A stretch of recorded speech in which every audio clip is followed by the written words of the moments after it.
Okay guys, today we're going to have the one and only Ivan. Today we are on the one and only Ivan lesson 6, okay? So I have on my screen up here just a little picture, right, of the one and only Ivan, okay? And I want to remember how we talked in the beginning of the story about the story mountain, how we have rising action, right? We started with background knowledge, then there's climaxes, falling action, solutions, conclusions. So far, almost in each of our chapters, we've had some situations like this. Okay, we might have a critical or climactic event in this lesson, okay? So I want to make sure you're aware of that. Here's a reminder, too, of who our characters are. Our main characters, right? We have Ivan the gorilla, okay? We have Mac, who is the caretaker, who runs the circus. We have Julia, all right? And she, her dad helps clean at the mall at night, and she comes and she draws pictures, and she spends a lot of time with Ivan. And we have Bob the dog, right? He's a stray dog who wandered kind of in. We have Stella, who's been at the circus with Ivan for a while.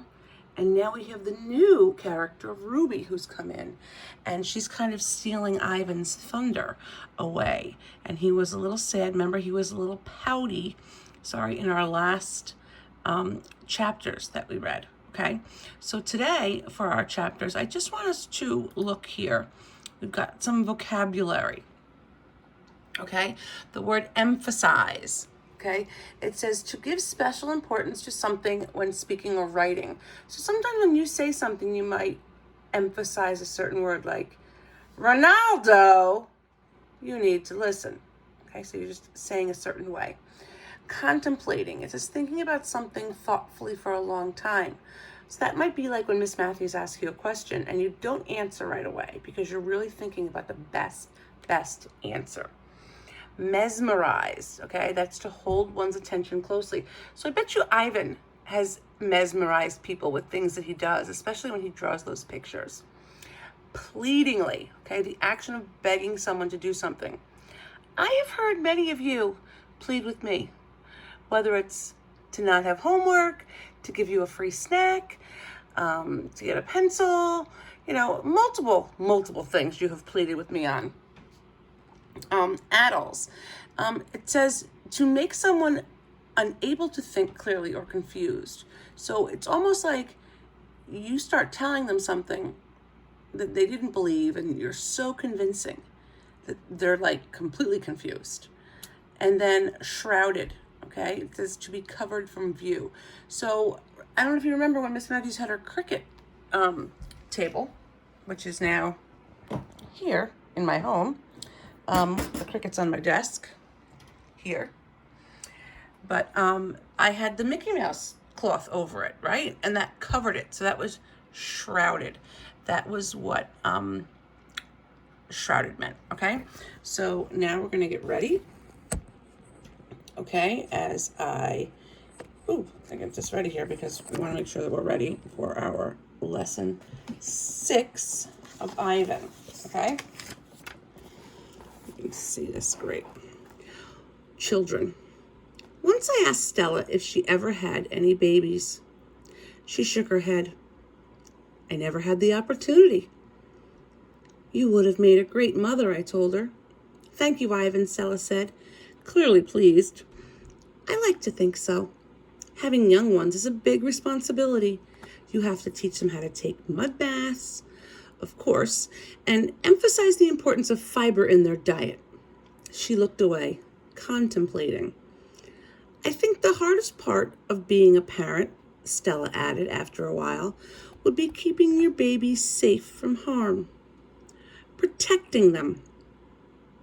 The way silverbacks do in the jungle, I said. Exactly, Stella nodded. You have been good at protecting, too, I said confidently. I'm not so sure, Stella said, gazing at the iron bars surrounding her. The parking lot. Mac and George are chatting while George cleans one of my windows. George, Mac says, frowning.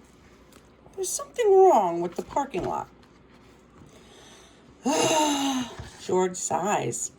I'll take a look as soon as I'm done with this window. What's the problem? There are cars in it. That's what's wrong, George. Cars, George! Mac breaks into a grin. I think things are actually starting to pick up a bit. It's gotta be the billboard.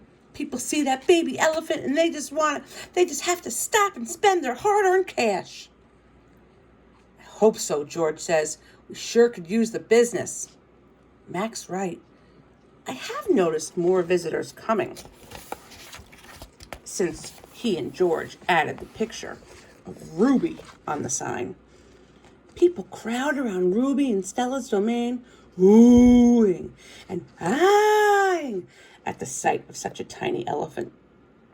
I gaze out at the huge sign that makes humans stop and spend their hard-earned cash. I have to admit that the picture of Ruby is rather cute, even if she doesn't look like a real elephant.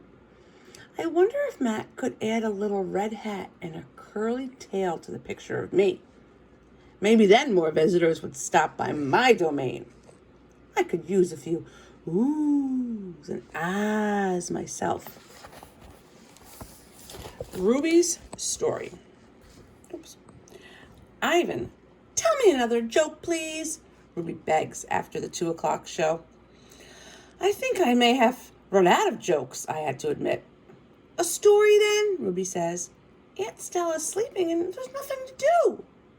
I tap my chin. I'm trying hard to think, but when I gaze up at the food court skylight, I'm mesmerized by the elephant-colored clouds galloping past. Ruby taps her foot impatiently. I know. I'll tell you a story, she says. A real, live, true one. Good idea, I say. What's it about? It's about me. Ruby lowers her voice. It's about me and how I fell into a hole. A big hole. Humans dug it. Bob pricks his ears and joins me by the window. I always enjoy a good digging story, he says. It was a big hole full of water near a village, Ruby says. I don't know why humans made it. Sometimes you just need to dig for the sake of digging, Bob reflects. We were looking for food, Ruby says. My family and I, but I wandered off and got lost and went too close to the village. Ruby looks at me. Her eyes were wide. I was so scared when I fell into that hole. Of course you were, I say. I would have been scared too. Me too, Bob admits. And I like holes. The hole was huge. Ruby pokes her trunk between the bars and makes a circle in the air. And guess what? She doesn't wait for us to answer. The water was all the way up to my neck, and I was sure I was going to die. I shudder. What happened then? I asked. I'll tell you what happened, Bob says darkly. They captured her and put her in a box and shipped her off, and here she is. Just like they did with Stella. He pauses to scratch an ear. Humans. Rats have bigger hearts. Roaches have kinder souls. Flies have... No, Bob, Ruby interrupts. You're wrong. These humans helped me. When they saw I was trapped, they grabbed ropes and they made loops around my neck and my tummy. The whole entire village helped me, even little kids and grandmas and grandpas, and they all pulled and Ruby stops. Her lashes are wet, and I know she must be remembering all the terrible feelings from that day. And they saved me, she finishes in a whisper. Bob blinks. They saved you? He repeats. When I was finally out, everybody cheered, Ruby says. And the children fed me fruit, and then all those humans led me back to my family. It took the whole day to find them. No way, Bob says, still doubtful. It's true, Ruby says, every word. Of course it's true, I say. I've heard rescue stories like that before. It's Stella's voice. She sounds weary. Slowly she makes her way over to Ruby. Humans can surprise you sometimes. An unpredictable species. Homo sapiens. Homo sapiens is what a human is. It's what you are. Bob still looks unconvinced. But Ruby's here now, he points out. If humans are so swell, who did that to her? I send Bob a grumpy look. Sometimes he doesn't know when to keep quiet. Ruby swallows. And I'm afraid she's going to cry. But when she speaks, her voice is strong. Bad humans killed my family, and bad humans sent me here. But that day in the hole, it was humans who saved me. Ruby leans her head on Stella's shoulder. Those humans were good. It doesn't make any sense, Bob says. I just don't understand them. I never will. You're not alone, I say. I turn my gaze back to the racing gray clouds. Next chapter is called A Hit. Stella's foot hurts too much for her to do any hard tricks for the 2:00 show. Instead, Mac pulls her, limping, into the ring, where she tracks a circle in the sawdust. Ruby clings to her like a shadow. Ruby's eyes go wide when Snickers jumps on Stella's back and then leaps onto her head. The 4:00 show, Stella can only get as far as the entrance to the ring. Ruby refuses to leave her side. At the 7:00 show, Stella stays in her domain. When Mac comes for Ruby, Stella whispers something in her ear. Ruby looks at her pleadingly, but after a moment, she follows Mac into the ring. Ruby stands alone. The bright lights make her blink. She flaps her ears. She makes her tiny trumpet sound. The humans stop eating their popcorn. They coo. Woo. They clap. Ruby is a hit. I don't know whether to be happy or sad. Worry.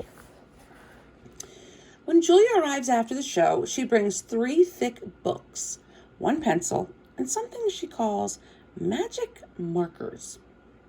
Here, Ivan, she says, and she slides 2 magic markers and a piece of paper into my domain. I like the sundown colors, red and purple, but I don't feel like coloring. I'm worried about Stella. All evening she's been quiet, and she hasn't eaten a bit of her dinner. Julia follows my gaze. Where is Stella anyway, she asks, and she goes to Stella's gate. Ruby extends her trunk and Julia pats it. Hi, baby, she says. Is Stella all right? Stella is lying in a pile of dirty hay. Her breath is ragged. It's probably pretty heavy. Dad, Julia calls. Could you come here a minute? George sets aside his mop. Do you think she's okay, Dad? Julia asks. Look at the way she's breathing. Can we call Mac? I think there's something really wrong. He must know about her, George. George rubs his chin. He always knows. But a vet costs money, Jules. Please? Julia's eyes are wet. So Ivan keeps talking about wet eyes and eyelashes. That means they're probably tearing up. So Julia's again, please call him, Dad. George gazes at Stella. He puts his hands on his hips and sighs. He calls Mac. I can hear all of his words, but I can see George's lips tighten into a grim line. Gorilla expressions and human expressions are a lot alike. Mac says the vet's coming in the morning. If Stella's not any better, he tells Julia. He says he's not going to let her die on him, not after all the money he's put into her. George strokes Julia's hair. She'll be all right. She's a tough old girl. Julia sits by Stella's domain until it's time to go home. She doesn't do her homework. She doesn't even draw. The promise. My domain gleams with moonlight when I awake to the sound of Stella's calls. Ivan! Stella says in a hoarse whisper. Ivan! I'm here, Stella. I sit up abruptly and Bob topples off of my stomach. I run to a window. I see Ruby next to Stella, sleeping soundly. Ivan, I want you to promise me something, Stella says. Anything, I say. I've never asked for a promise before because promises are forever, and forever is an unusually long time, especially when you're in a cage. Domain, I correct her. Domain, she agrees. I straighten to my full height. I promise, Stella, I say, in a voice like my father's. But you haven't even heard what I'm asking yet, she says. She closes her eyes for a moment. Her great chest shudders. I promise anyway. Stella doesn't say anything for a long time. Never mind, she finally says. I don't know what I was thinking. The pain is making me addled. Right? Remember that word? Ruby stirs. Her trunk moves as if she is reaching for something that isn't there. When I say the words, they surprise me. You want me to take care of Ruby. Stella nods, a small gesture that makes her wince. If she could have a life that's different from mine. She needs a safe place, Ivan, not here, I say.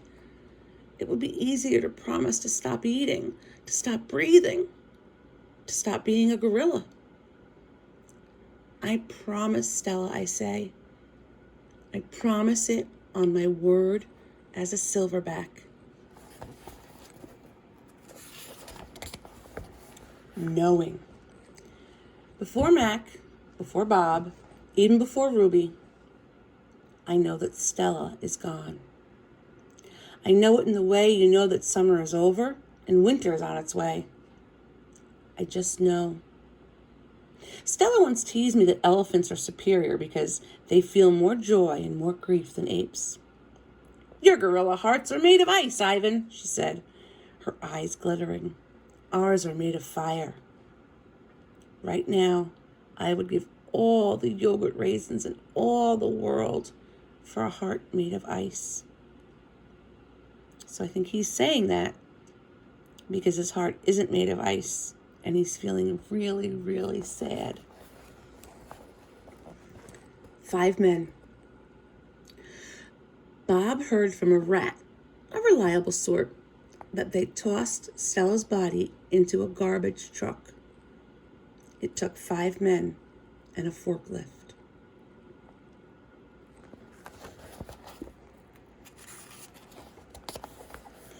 Comfort. All day I tried to comfort Ruby. But what can I say? That Stella had a good and happy life? That she lived as she was meant to live? That she died with those who loved her most nearby? At least the last is true. Crying. Julia cries all evening while her father sweeps and mops and dusts and cleans the toilets. When George sees Mac, he runs to him. I can only hear a few of his words. Vet, should've, wrong. Mac shrugs. His shoulders droop. He leaves without a word. When George wipes the fingerprints off my glass, his cheeks are wet. He doesn't meet my eyes. So George was crying, and he couldn't even look at Ivan. That's what that means. The one and only Ivan. When all humans have left, I send Bob to check on Ruby. How is she? I ask when he returns. She was shivering, Bob says. I tried to cover her with hay and told her not to worry because you were going to save her. I glare at him. You told her that? You promised Stella. Bob lowers his head. I wanted to make the kid feel better. I shouldn't have made that promise. Bob. I just wanted... I point to Stella's domain and For a moment, it seems like I've forgotten how to breathe. I wanted to make Stella happy, I guess. But I can't save Ruby. I can't even save myself. I flop onto my back. The cement is always cold, but tonight it hurts. Bob leaps onto my belly. You are the one and only Ivan, he says. The mighty Silverback.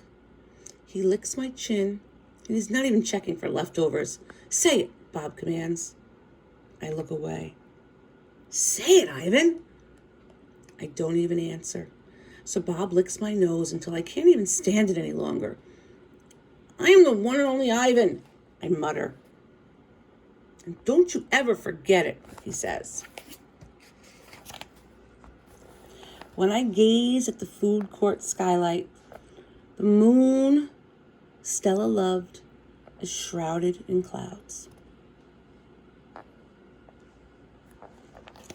That is the end of our lesson today. Okay.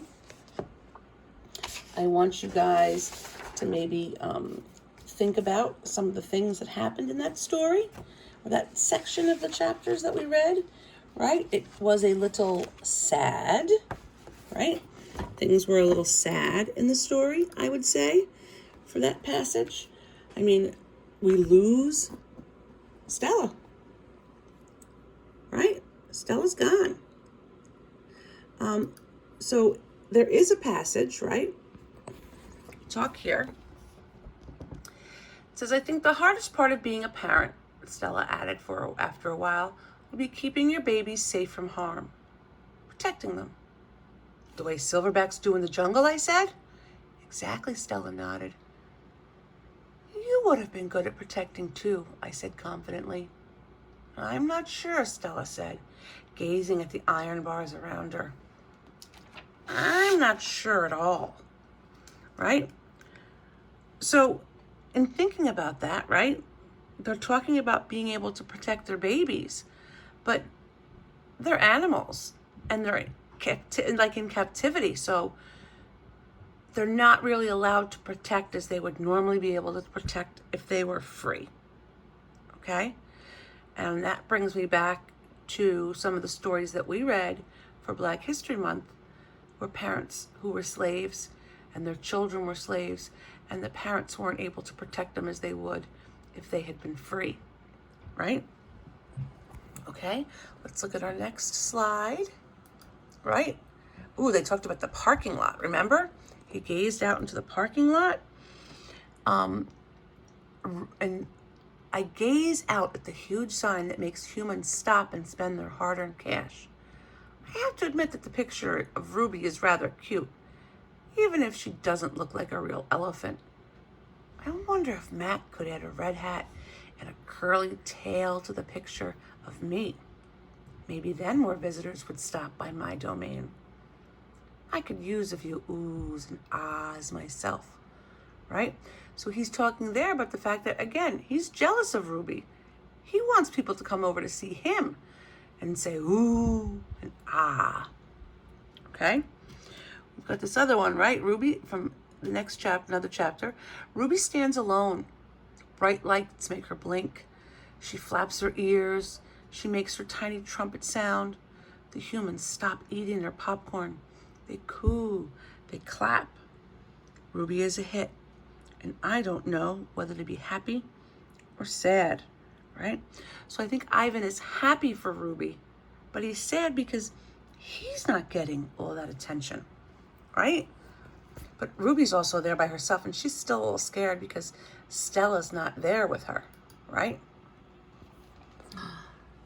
Here we go. Chapter called Knowing. Stella once teased me that elephants are superior because they feel more joy and more grief than apes. Your gorilla hearts are made of ice, Ivan, she says, her eyes glittering.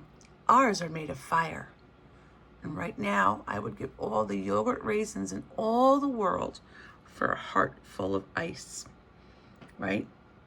He doesn't want to feel that hurt or that sad that he's feeling because his best bud is not around anymore. Okay, so you will have some questions, and I hope you guys enjoyed this section.